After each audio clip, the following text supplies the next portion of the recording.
اب دوسرا اعتراض یہ ہے کہ بھائی شبیہ ذوالجناح آپ نکالیں، سادہ طریقے سے نکالیں، اتنا اسراف کیوں کیا جا رہا ہے؟ اس کو آپ اتنا سجاتے کیوں ہیں؟ اس کے اوپر اتنا پیسہ جو ہے وہ کیوں خرچ کرتے ہیں؟ دیکھیے، پیسہ کوئی اور خرچ کر رہا ہے، تکلیف جو ہے وہ کسی اور کو ہو رہی ہے، بات بھی سمجھ نہیں آتی۔ تو آپ خود پیسے دے رہے ہوتے تو آپ کو تکلیف کا احساس ہونا چاہیے تھا۔ پھر ایک ذوالجناح کے اوپر کتنا آپ کے خیال میں اس پہ 1000 بھی روپے نہیں لگے ہوں گے جو آپ کو چیزیں اس کے اوپر لگی ہوئی؟ ہر شخص اپنی عقیدت کا اظہار کرتا ہے، اپنی ذاتی حلال مال سے اس کے اوپر خرچ کرتا ہے، اور تکلیف کسی اور کو اگر ہو رہی ہو تو یہ بات سمجھ میں آنے والی نہیں۔ کسی کو اور بہت ہے کہ مالیات کو تو اپنے گھر کا سامان بیچیں، دین کے اوپر خرچ کریں، تو اسی کے اندر سے کٹوتی جو ہے کیوں نظر آ رہی؟ پھر لوگ یہ بھی کہتے ہیں کہ بھئی اصل جو ذوالجناح تھا وہ تو اس طرح کا نہیں تھا، یہ تو اتنا سجاوٹ اس کے ساتھ ہو رہی ہے، اس کو دیکھ کے اصل میں اور شبیہ میں تو بہت فرق ہو گیا ہے۔ اصل تو ایسا نہیں تھا، جس کی شبیہ ویسے ہی ہونی چاہیے نا جیسے اصل۔ یہ بھی مراجع سے سوالات پوچھے گئے۔ آیت اللہ حافظ بشیر نجفی سے سوال پوچھا گیا کہ آپ یہ بتائیے کہ برصغیر پاک و ہند میں ذوالجناح کی شبیہ کے جلوس نکالے جاتے ہیں، اسے سونے چاندی اور دیگر قیمتی چیزوں سے مزین کیا جاتا ہے، کیا ایسا کرنا جائز ہے؟ اصل گھوڑا جو کربلا میں تھا اس کی تو یہ حالت نہیں تھی۔ کیا شبیہ و اصل کے درمیان موافقت یا مشابہت شرط نہیں؟ ایک جیسے ہونے چاہیے ان کو؟ جواب: شبیہ اور اصل کے درمیان موافقت اور شباہت شرط نہیں۔ یہ کوئی کہاں سے قانون آپ نے نکالا کہ ایک جیسے ہونے چاہیے؟ مذکورہ عمل صرف شبیہ بنانے والوں کی امام حسین سے محبت اور ان کے نام پر قربانی دینے کی استعداد کی عکاسی کرتا ہے۔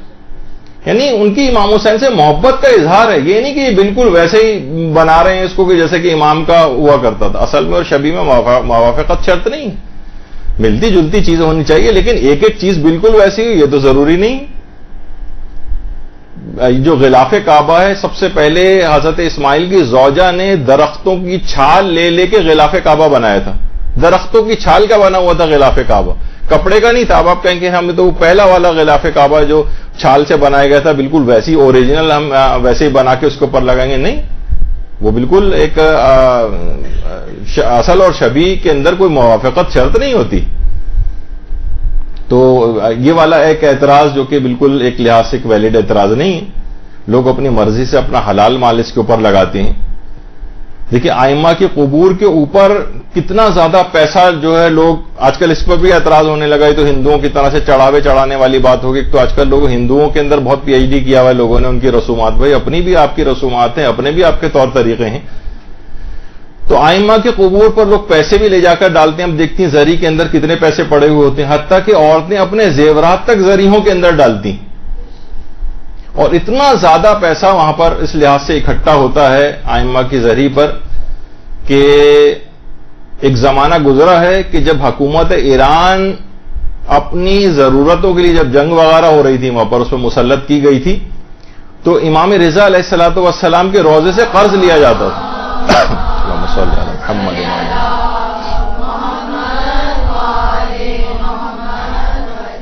روزوں سے قرض لیا جاتا تھا اور اس کے بعد پھر اسے واپس کیا جاتا تھا۔ بہت سے لوگ اس پہ بھی اعتراض کرنے لگے کہ ائمہ کے روزوں کے اوپر اتنا سونا کیوں لگا ہوا ہے، اس سونے کو وہاں سے اکھاڑا جائے اور غریبوں کے اندر تقسیم کیا جائے۔ کیا امام پسند کریں گے کہ سونا ان کا اتنا لگا ہو؟ اس پہ انشاءاللہ ہماری الگ سے ایک تفصیلی گفتگو ہوگی کبھی، تو اس میں میں ان چیزوں کے جوابات دوں گا۔ لیکن بہرحال یہ کہ ائمہ کے روزوں کے اوپر سونا یہ اماموں کے پیسوں سے نہیں، بلکہ لوگ اپنے حلال جائز مال سے اپنی عقیدت کے اظہار کے طور پر یہاں پر خرچہ کرتے ہیں۔ تو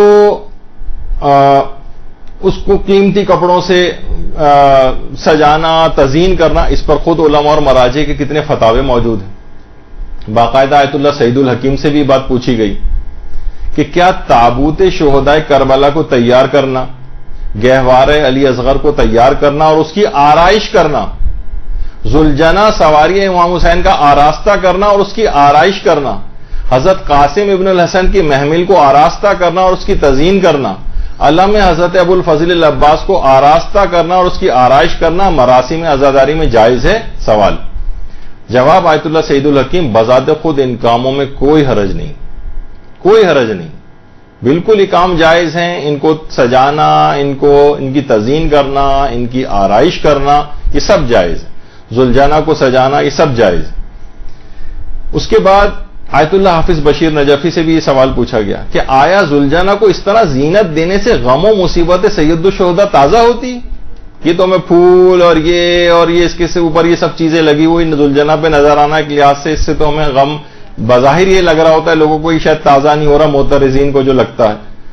تو جواب انہوں نے یہی دیا کہ اس شبیہ زلجنہ کو مزین کر کے مومنین امام حسین کے نام پر فداکاری اور محبت و عشق کا مظاہرہ کرتے، اور اس لحاظ سے ایسا کام کرنا شرعی حوالے سے باعث ثواب بھی، یعنی زلجنہ کو سجانا باعث ثواب ہے۔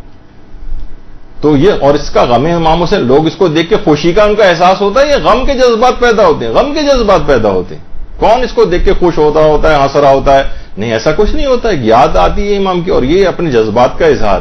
ہم اس کو کیا اس طرح سے رکھتے ہیں، اگر امام کا گھوڑا نظر آتا ہم اس کی صفائی کرتے، اس کو اچھی سی چیزیں اس کے اوپر جا کے اپنے محبتوں کے اظہار کے طریقے، اس پہ لوگوں کو روکنا یہ اچھا نہیں۔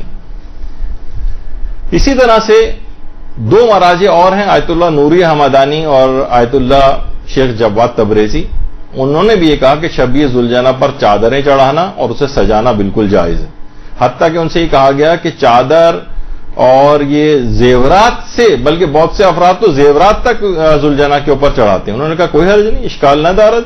آیت اللہ جواد تبریزی نے کہا اور آیت اللہ نوری حمدانی نے فرمایا کہ طبق متعارف اشکال نہ دارد، یعنی جس طرح نارملی عام طور پر سجایا جاتا ہے جن علاقوں میں جس انداز سے اسی طرح سجائیں، کوئی حرج نہیں، باقاعدہ علماء اور مراجع کے استفتاء ہیں۔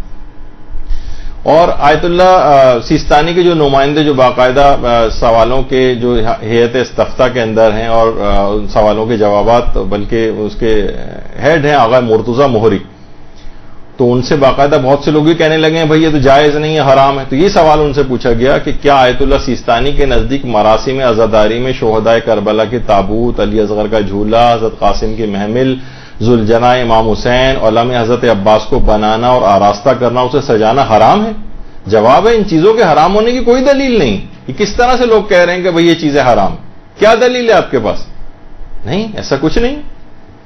تو یہ تمام چیزیں بہت ہی عجیب و غریب آج کل ہونا شروع ہو گئی ہیں، تو ان کو یہ بھی ایک اعتراض ہے، نہیں اتنا آراستہ کرنے کی کیا ضرورت ہے؟ نہیں، اس سے یہ محبت اور عشق کے جذبات کا اظہار کیا جاتا ہے، اور آپ نے دیکھا کہ علماء فرماتے ہیں کہ باعث ثواب بھی